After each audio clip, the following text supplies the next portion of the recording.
Hey everybody, Keith Gary, recording with intention. So now we're going to talk about condenser microphones 101.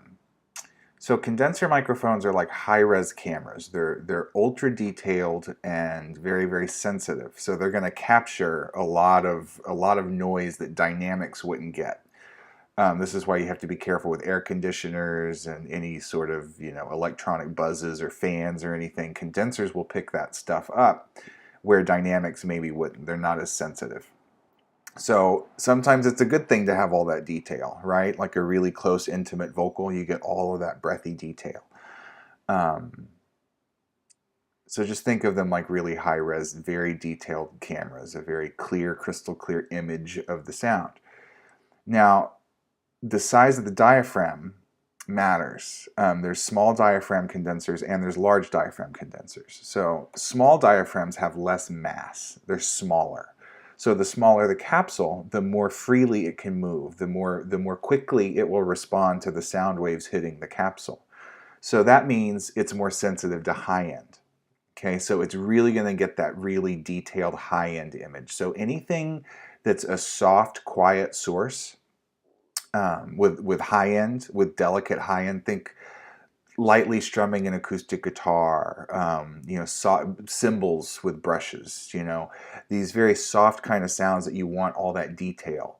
A small diaphragm condenser is probably a really good thing to reach for.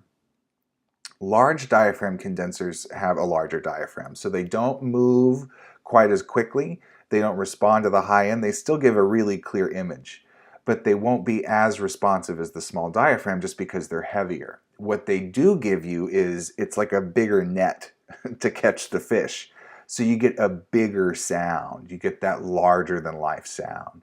So a vocal, something that you want really up front and something you really want people to see and hear very well, is something that you would use a larger capsule on. So I think this is why large diaphragm condensers are often used on vocals, because you get all the detail and it's just this really big surface area. It takes up a lot of real estate. Now another thing about condenser microphones is they are active, okay? That means they have electronics in them that need power in order to function. It's an electronically charged capsule. So because they're so sensitive and the capsules are so sensitive, they can distort at the capsule. The sound waves can be too much energy for them to handle, and you'll get square waves.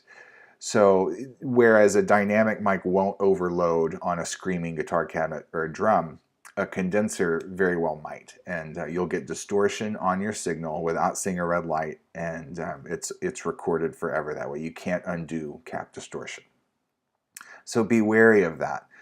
A way to mitigate cap distortion, some condensers have a pad on them, and a pad is just a little switch. It usually says minus 10 dB or minus 20 dB, and that attenuates the signal before it hits the capsule.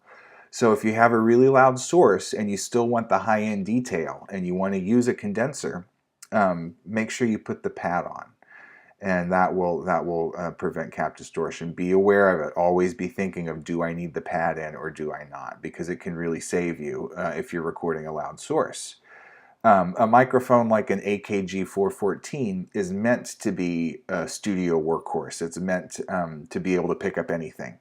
And it can. It has a 10 dB pad or a 20 dB pad on one switch. You can select the amount of pad that you need. So it can record extremely loud sources.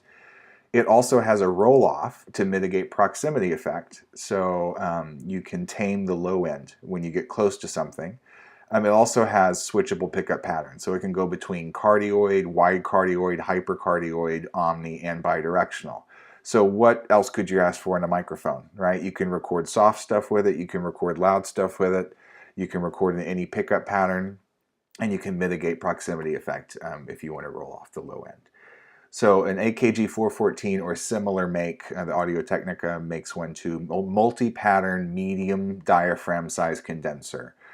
It's a great mic to start with if you're building up your arsenal, because you can do just about anything with it. Get a matched pair of those and you've got overheads if you need them, you've got two singers if you need them, whatever. So something to think about. The other thing I want to talk about in condenser microphones is tubes. Tube microphones. So the way you power a condenser microphone is with phantom power. It's 48 volts of direct current that runs down the XLR line and powers the capsule. So if you plug in a condenser microphone and put it into a pre and turn it up and you're still not seeing any signal, it very well could be because you don't have phantom power engaged. So just be aware of that. Because condensers are active, they require phantom power to operate. The exception to that is if they're tube microphones.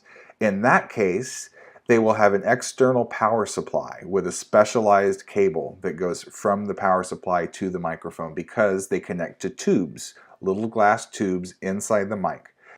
So why put tubes in the circuit? What do they do? This is where you get into kind of that indescribable audio lingo kind of thing. It saturates the sound. It gives it a glow. It gives it a sheen. You have to. I know what it sounds like, but I can't describe it. Tubes most certainly do a thing. However, tubes fail, and they need to be checked and tested, and they're finicky. It's tube gear. It's not solid state. It's tube. It gives you a great sound, but they need more maintenance. They're like Ferraris, you know. They need more upkeep and more maintenance and more. You need to keep a closer eye on tube microphones because they have components that can fail on you. But they do a wonderful thing. So you can find small diaphragm and large diaphragm tube microphones, and you have to listen to them. You know, if you can find a manufacturer that has a non-tube and a tube version with the same capsule, that's a wonderful way to mic up the same source with those two mics, and then be able to start to hear what a tube is doing to the sound.